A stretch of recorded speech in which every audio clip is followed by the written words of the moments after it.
बटे बरता बती महिया के पूजे लेके चलो अगरबत्ती कोरोना देरी चलो सबेरी घटिया चल के सजावा रे इससे आवादे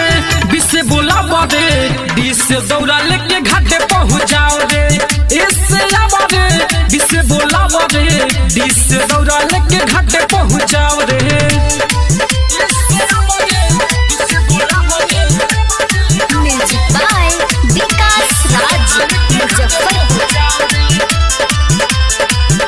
साल भर पर एक बार आवेली छठी माई बड़ी धूमधाम से हो खेला पूजाई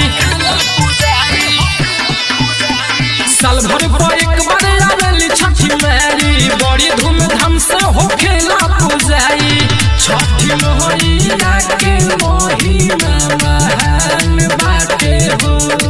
सब पूजे नर नारी जनत जहान बाटे हो बाजो गाना डीजे बजा के कमर तनी हिलाव रे इससे आवादे बिसे बोलाव रे दिसे दौड़ा लेके घाटे पहुंचाओ रे इससे आवादे बिसे बोलाव रे दिसे दौड़ा लेके घाटे पहुंचाओ रे म्यूजिक बाय मुन्ना राज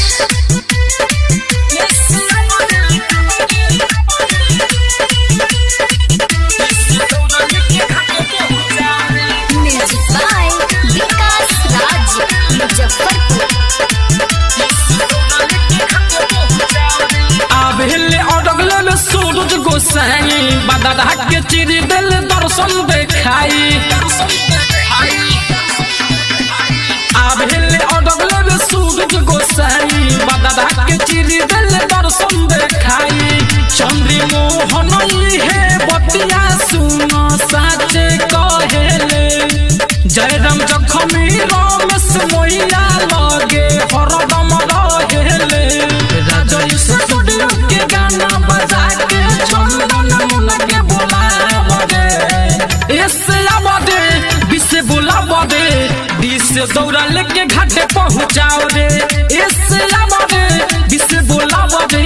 दिसे दौड़ा लेके घाटे पहुंचाओ रे कोरोना देरी चलो सबेरी घटिया चल के सजाव रे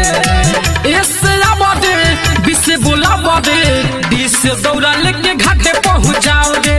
इससे आवादे बिसे बोलाव रे दिसे दौड़ा लेके घाटे पहुंचाओ रे राज स्टूडियो स्टेशन रोड सुगौली।